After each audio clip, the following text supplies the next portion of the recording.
To open up, and I don't think there's a more relevant speaker, is Peter Zeihan. It's someone that I follow because of his view of what means, what's happening around the world. He's a geopolitical expert, writer, commentary. I strongly recommend his books if you haven't, or even just listening to a podcast. You're gonna get the chance to hear from one of the most profound speakers that is focused on geopolitical events. His recent book, The End of the World is Just the Beginning. And his discussion is going to be about what's happening geopolitically that has a lot of currents that have been building up over time. So with me, I'd like to welcome Peter on the stage.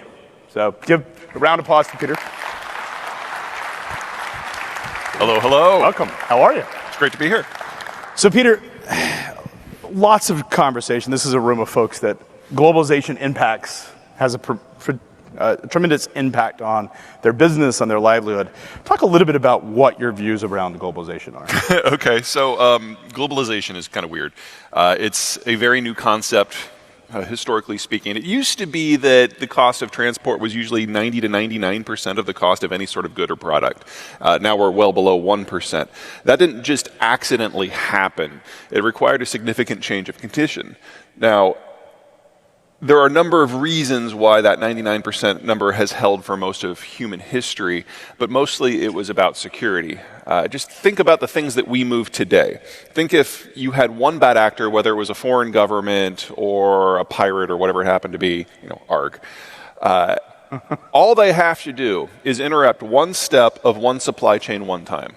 And that's enough to break the entire system down. And that was the norm for history. So in order to change our condition so that wasn't the case, we needed to remove every single naval power from the board. And we had to make sure that there was no alternative economic model that would compete with it. And that took the massive destruction of World War II. And at the end of the war, the Americans decided it wasn't globalization that they needed, it was that they needed an alliance of cannon fodder. We needed people who were willing to stand up to a nuclear-armed Red Army at the height of its power and form a line to protect the free world, and no one was going to do that for free. So we created the globalization model where we used our Navy, the only one aside from the Brits to survive the war, to patrol the global ocean so that anyone could interface with anyone else at any time and access our market. And that created the basis for what we now recognize as trade. And we've been playing on that for 75 years. The problem is that, number one, because for us it was always a bribe that was linked to our security, and we now define our security differently, have been for 5 presidents now, we've been backing away bit by bit.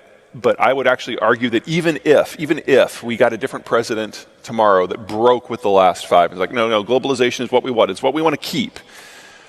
It's already too late. Because part of what made globalization work is there was only one global navy, and that is not the environment we're in anymore. We have steadily, since the Cold War, retooled our naval forces to be very, very super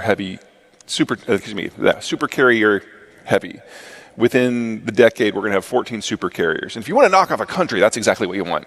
But if you want to patrol the global oceans, you need like 800 destroyers, and we only have 70. So at current rates of naval build-out, we would not be able to provide the coverage we did during the Cold War this century. So we know that the security paradigm that has allowed multimodal shipping and multi-step manufacturing supply chains is already gone. We're just waiting for that one pirate to take the wrong ship. And then this all unwinds. So Peter, why would a country or a pirate, as you say, actually disrupt the entire thing? Well, everyone is going to be looking at this from their own point of view and their own interests. And if you look at the three of the 5 countries in the world that are most dependent on maritime transport for exports, China, Russia, Iran are on the list. And so they all have a vested interest from their point of view in disrupting their own neighborhoods. China in order to expand its field of reach, the Russians and the Iranians in order to get better prices for their energy exports. But they forget that beyond the horizon, if they do what they want within the horizon, then beyond the horizon, nothing about their system functions anymore. But more importantly, it's just the United States. We no longer identify global economic growth as part of our security paradigm. And we haven't since Herbert Walker Bush. So when I think about the fact that China's has really benefited greatly from the American system, Hugely. the system that you described, Arguably more than anyone else. why would they disrupt it? It feels like it's sort of economic suicide. Well, there's a whole lot of things going on in China, and we can go into that as you want. But the Chinese economic model is failing independent of what's going on with the American relationship, independent of what's going on with globalization. Their population is in free fall. They're now admitting that they overcounted their population by over 100 million people, and all of the missing millions are age 40 and under.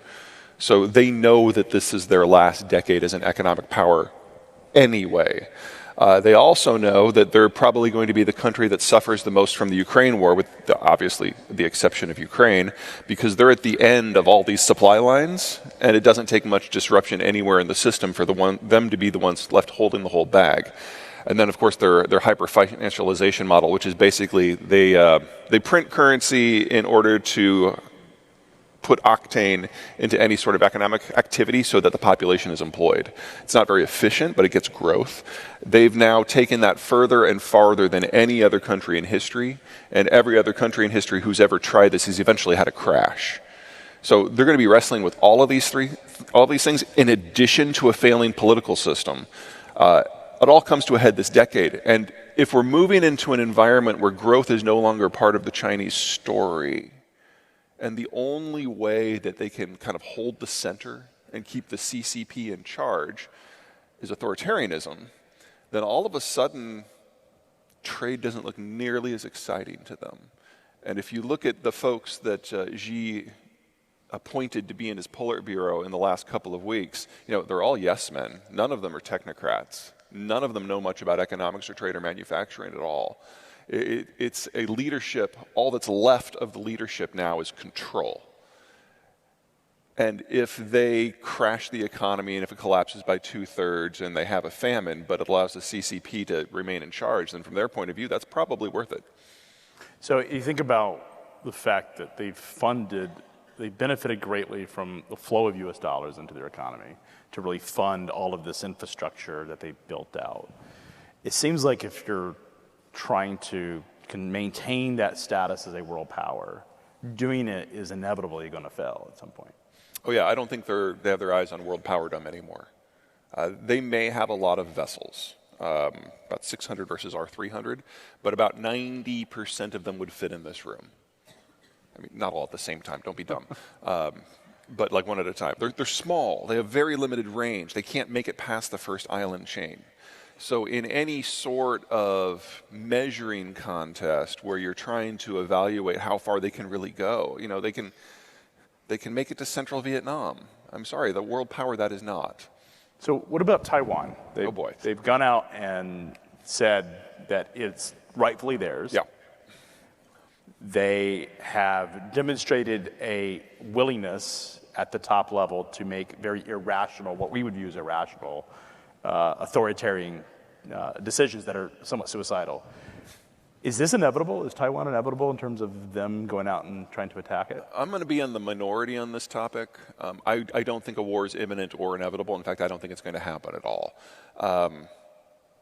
The Chinese look at Taiwan in a number of similar ways to the way the Russians look at Ukraine. And so the Taiwanese have used a series of assumptions, the Chinese have used a series of assumptions to prepare for the war. Because you don't just snap your fingers and, we're going to do it tomorrow. No, this decades of preparation.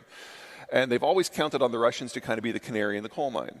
So assumption number one, it's going to be an easy fight. Well, you can walk from Moscow to Kiev. And the Ukrainians had only been preparing for this war for 8 years. You have to swim to Taipei, and the Taiwanese have been preparing for 45. Also, the U.S. is a naval power, and Taiwan's an island. So assumption one, gone. Assumption two, Russian weapons are pretty good, so let's steal all their IP and clone them for our entire military. They're now having $2 trillion of buyer's remorse. Assumption number three, Russia's way too important to the world, so no one is going to sanction them if the war happens. Well, crap.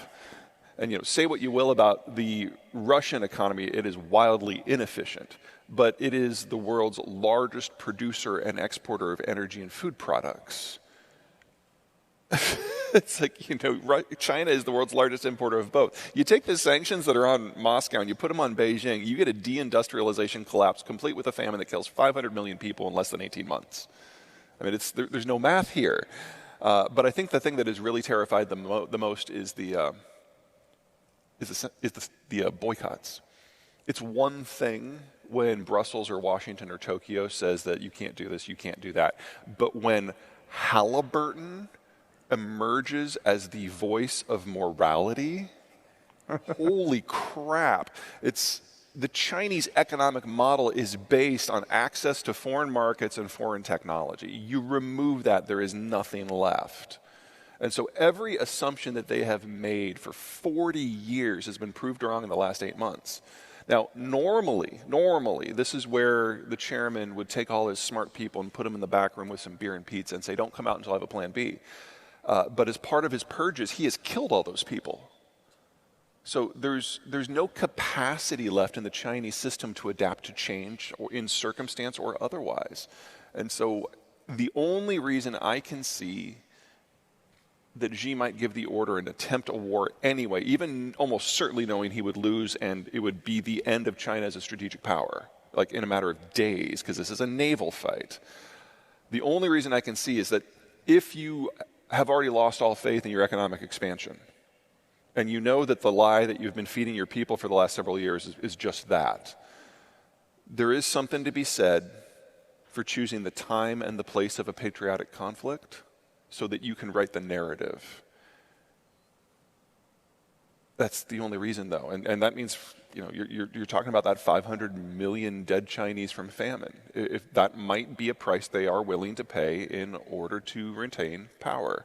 But that is not a China that matters to the world. I mean, they've done this before, right? They've had, in history... multiple collapses, yes. Reckless policies. Oh, God, yeah. There's dozens of examples of how China can go to hell very quickly. And it does usually end with civilizational collapse. So the dependency we have in the West on China, what does this mean for if they're not going to attack Taiwan, but they're becoming very insular? What does that mean for us? Well, there's two areas where the United States in specific has a degree of dependency. One is materials processing, primarily in metals, but not exclusively. And then second, of course, is manufacturing, most notably in electronics. I don't mean to belittle those. If we're going to attempt the green revolution at all, we need the lithium. If we want to do any sort of large-scale construction, we need the steel, we need the aluminum, and everything else. The advantage we have in the materials processing is most is based on technologies from the 1910s and 1920s. It's not hard. It's not really expensive. It does take time to build it out. And so the faster the Chinese break happens, the more of an adjustment period we're going to have. But I would argue that we are going to get there anyway, and so I would rather see us starting sooner rather than later.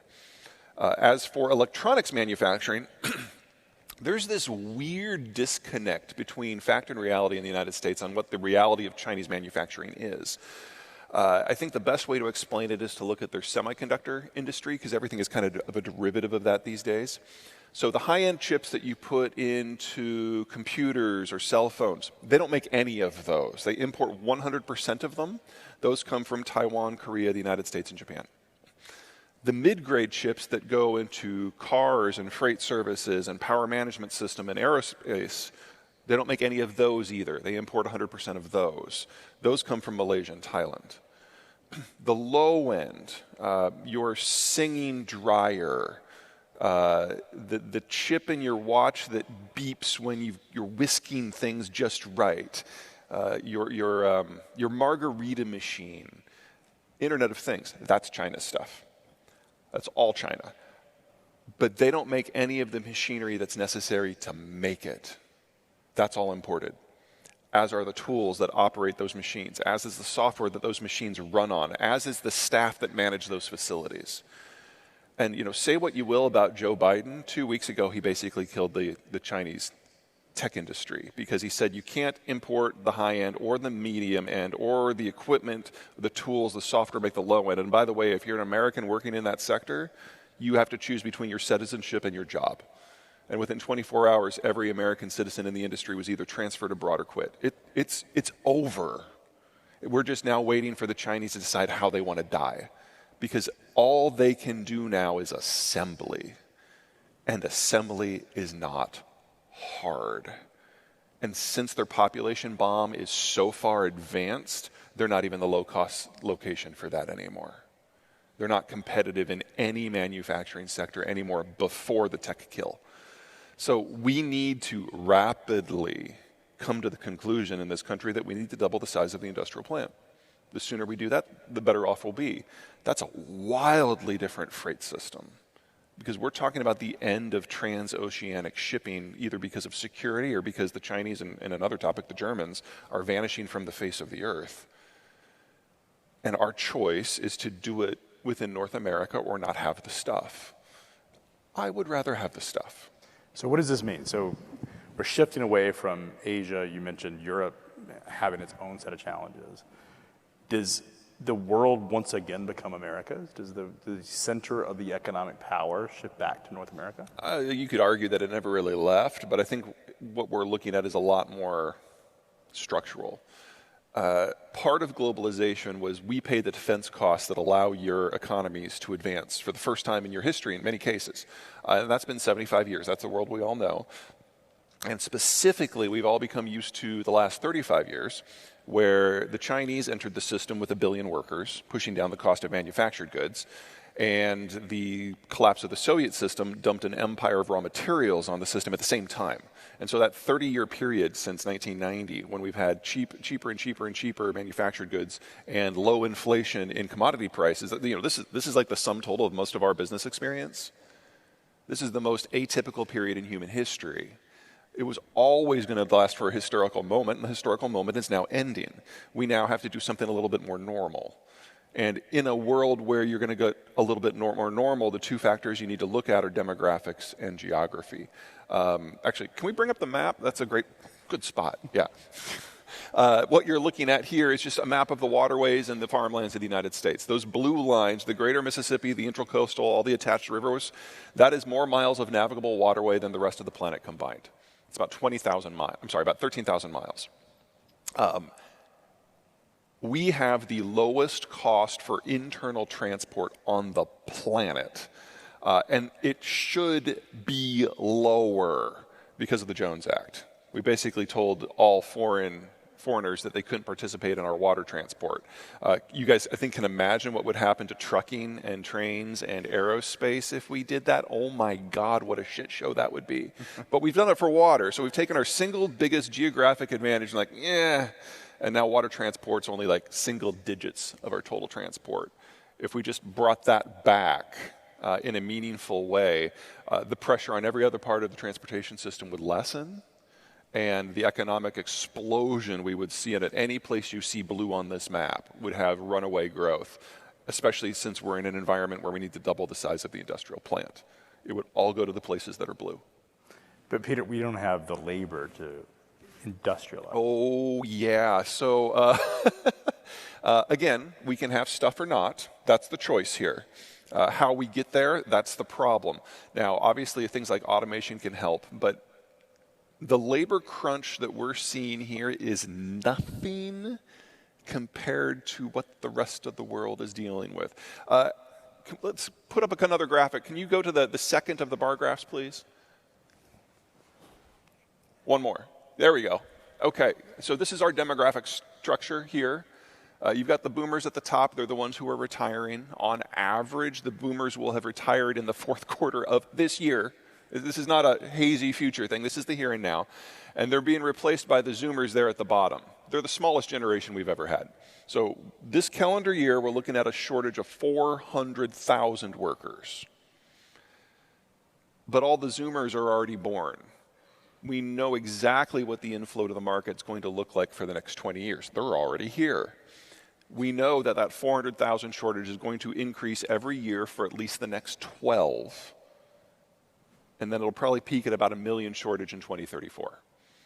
So, if I could give you any advice, hire now. I don't care what it costs, because it's going to be more next year and the year after and the year after until we get to 2034. And then it'll start to fall back probably. But give me one more click so you can see what everybody else looks like. Fuck. It's like, we always knew that the German economic model was going to end this decade, independent of the Ukraine war. We always knew that the Chinese had the fastest aging society in history before the data revisions. This is it. It's us, it's France, it's New Zealand. We're the only countries that have a semi-normal demographic structure. And, I'm going to go out on a limb here. I'm going to guess that the French are going to keep it to themselves. And New Zealand is like 4 people. So it's, we either have the stuff when we build it ourselves, or we don't have the stuff because it's not coming from anywhere else. So we have a choice between high inflation and high growth that ends us with supply chains that are closer, simpler, employed by locals, more productive, greener, more reactive, and immune to international pressure, or high inflation and no stuff. Those are our choices. This is not a hard discussion. So is Mexico, is that our source of material? Yeah, well, actually, yeah, go ahead and advance to the Mexican graphic if you would. There we go. Oh, thank God for Mexico.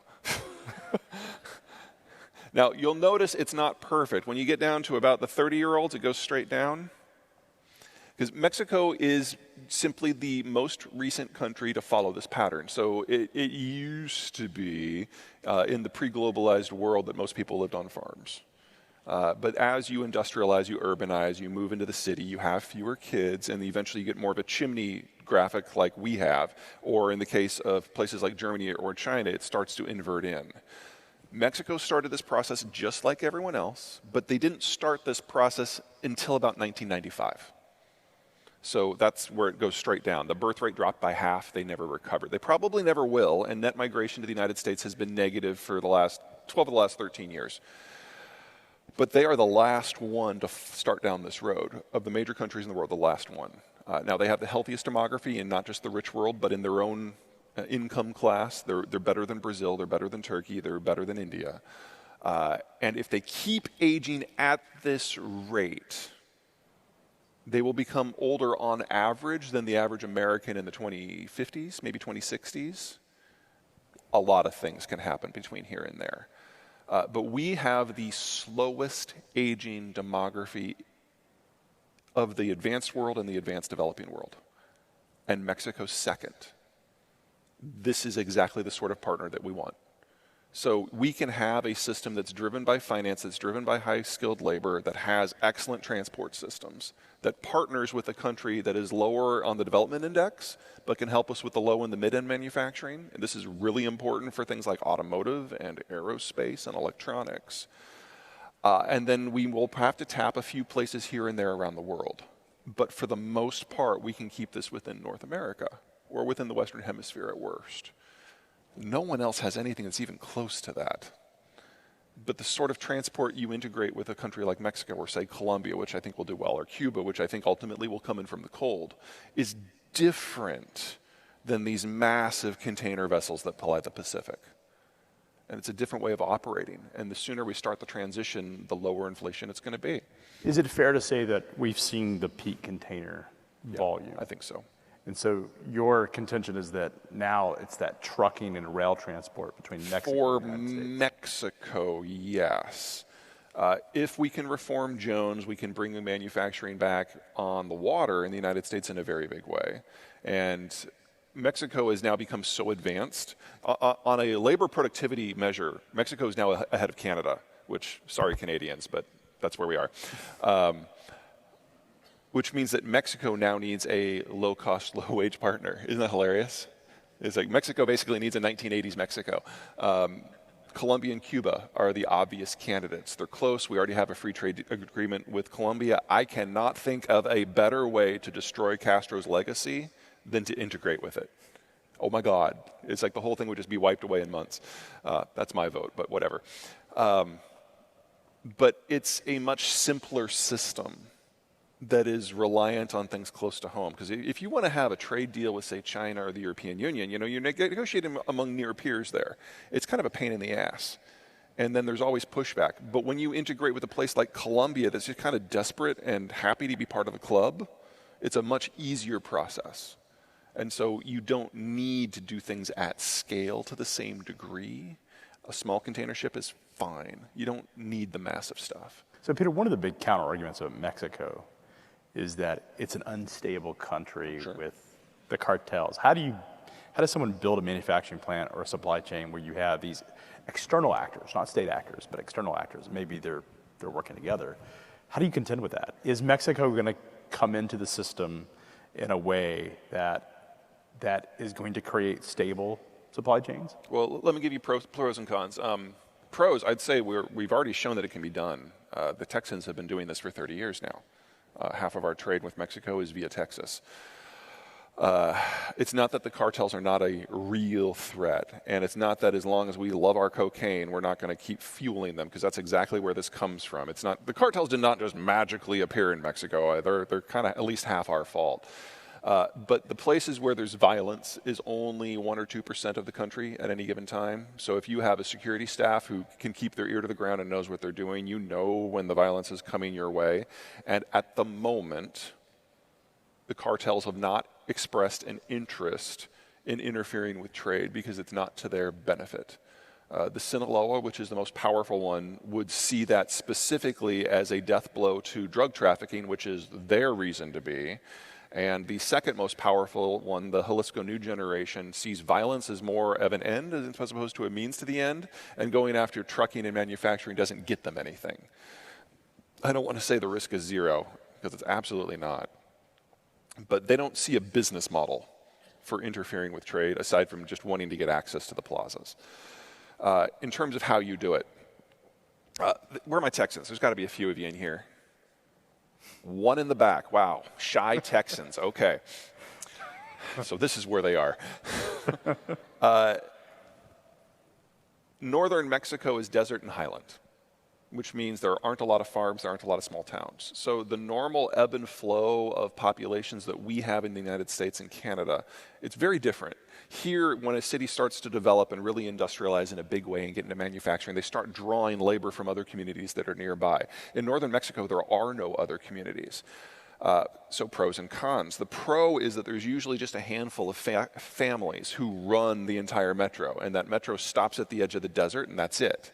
Now, that means that as an American, you can go south with your needs, find out who's in charge, make friends, and you will probably leave in a few days with a series of supply contracts, because they represent the power board, the mayor's office, the tax office, the university, the local labor union. It's all in one little package. It's very oligarchic. We don't like that here, but wow, is it easy to interface with when you want to do business.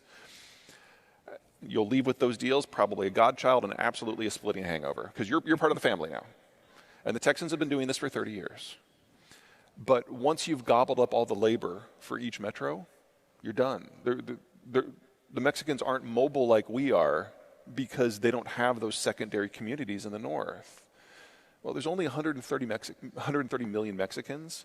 About a quarter of those are in the northern states that we have the most experience with. And I would argue that the Texans have already gobbled up about 70 to 75% of that labor. So there's a limited window for everyone else to get in on northern Mexico, where the logistics are simpler, where the politics are simpler. Once that is gobbled up, and at the rate we're going, that's in less than 2 or 3 years, we then have to go into central Mexico, which is a much different environment. And now you're dealing with people like AMLO. Now you're dealing with not so much oligarchs, but a more connected community that has its own weight. It's not that that can't be productive. It's wildly productive, but it's a much more complicated launch process that requires a lot more negotiation, a lot more government involvement.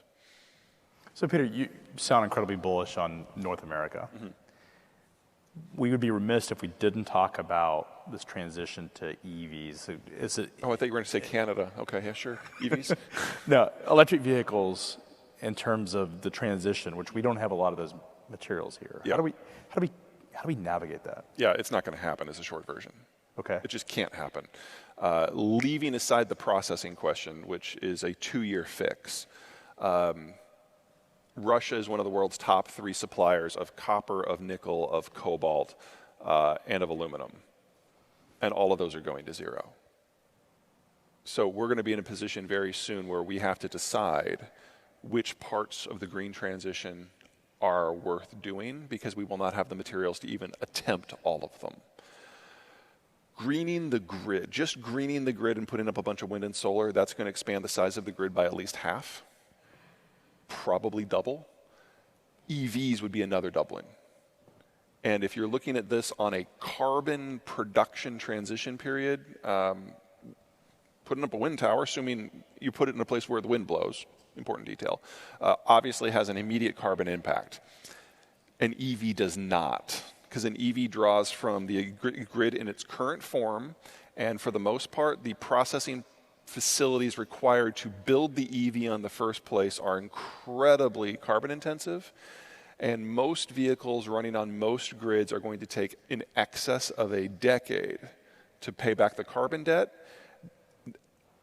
Data for heavier equipment, things like semis or forklifts or whatever, it doesn't exist yet because those products don't exist yet, but it's probably 2 to 3 decades. So what does this mean in terms of when we have to get our energy here in the United States, to obviously deliver freight, to survive? We have such a focus on green transition. We saw seeing what's happened in Europe. How do we navigate this? We need to break down through in materials science before we do it at scale for transport. Now, the United States and the Great Plains has the world's best wind zone, and the American Southwest from roughly central California down to central Texas is the second best solar zone. I'm not suggesting we can't do any of it, but I'm suggesting that in a constrained environment where we have to make choices because the inputs are limited, I'm just saying that EVs in their current form will not make the cut.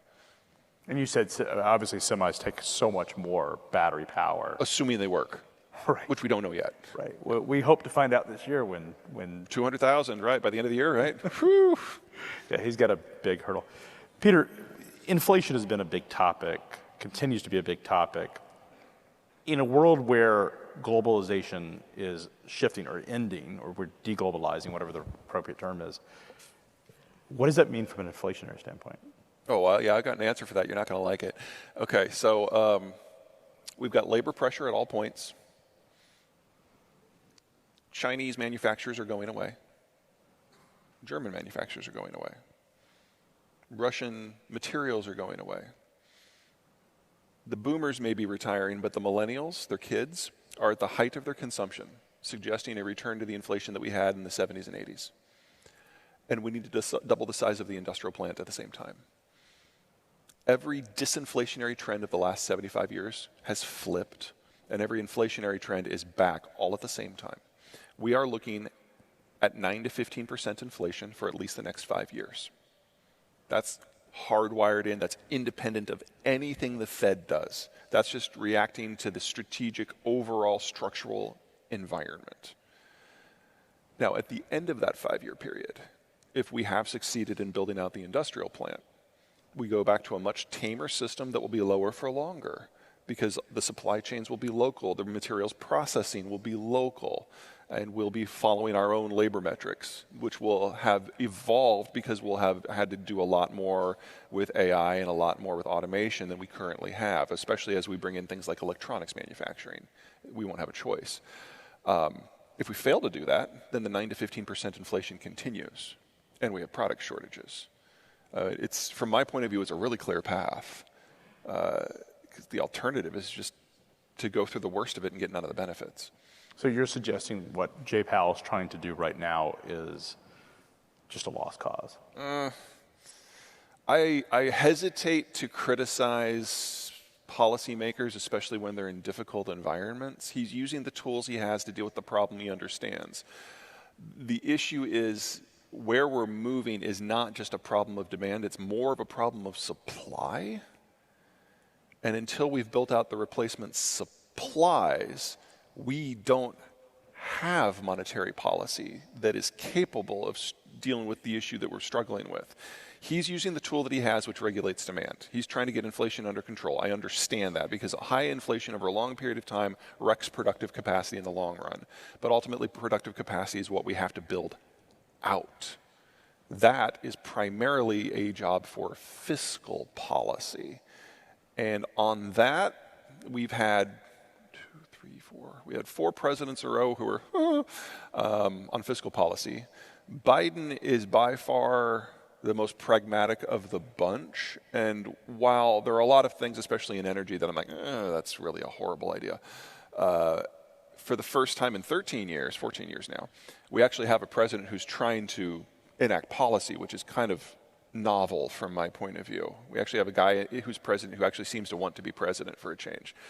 And we are getting bits and pieces of what is adding up to an industrial policy. And I might not agree with all of the pieces of it, I certainly don't. But seeing someone try, I give points for. So Peter, sort of closing thoughts. I'd like to leave here a little bit more optimistic for the folks that are in the room, that are building the technology around the future of supply chain, future of freight. What should they be thinking about investing in that their businesses can benefit from this shift back to North America? Sure. Supply chains? Well, I mean, if you want to play the political card, start lobbying your Congress people to reform Jones, because you want to talk about virgin territory that has nothing but upside. That would be it. Number two, we have failed to digitize at the same pace that we have industrialized the world. And anything that makes you more modular and more capable and allows you to adapt more quickly is something that I think is going to give an outsized advantage. Because remember, we're not dealing with the old system here of one part comes from Malaysia and one part from China, and it's assembled in Vietnam, and all that intermodal stuff. We're going to have fewer supply chain steps closer to home. And the competitive nature of that is going to be very different from just kind of waiting for it to show up on a dock in Busan and then making the trip and then distribution here. We're going to have the need to do everything that is done in Asia in fewer steps, but right in our own world, is going to be massive. That's not just an issue of capacity increase. That's an awareness of what the cargo is on a micro level within each container, so that anyone can go to anything at any time and find out the best way to route within the system. That's going to require a lot more information tech integrated into the space. And that's one of those things with the early manufacturing already coming back in a very big way. The demand is therefore now. And make sure it's in Spanish as well, because you're going to have to do that on both sides of the borders multiple times for each product set. And you would also suggest that robotics with that would be robotics automation? Robotics is potentially part of the solution. I mean, I don't want to micromanage you guys. Excuse me. The problem with robotics is that it's very expensive. The digitization, not so much, but robotics and physical automation is expensive, and it doesn't require you just to pay the money once. You also then have to pay for the programming and the updating of the system. And so when I think of automation and robotics in manufacturing, will that be part of the solution? Yes, but it's not a fix-all, and it won't be for you guys either. But digital awareness of what the cargo is at any time so that anyone can know exactly where the supply chain is would be great. So like, think if one of those big container ships, one of those Triple E's, got hit tomorrow off Japan, it would take us months to figure out what was on it. When you're dealing with domestic or North American transport, you're talking primarily trucks and rail. That's a lot smaller of a nibble and a lot better laboratory for figuring out how to digitize the supply chain. Well, Peter, really appreciate your time today. Everyone, Peter, give Peter a hand. Peter, you have a book out. I do. Tell us a little about the book. The title of the book is The End of the World is Just the Beginning, and it charts the story of how globalization brought us to where we are and how everything, transport included, will reform on the backs end of this transition that we're in the middle of. Well, I strongly recommend it. It's a fantastic read. Peter, a lot to think about. Appreciate your time today. Pleasure.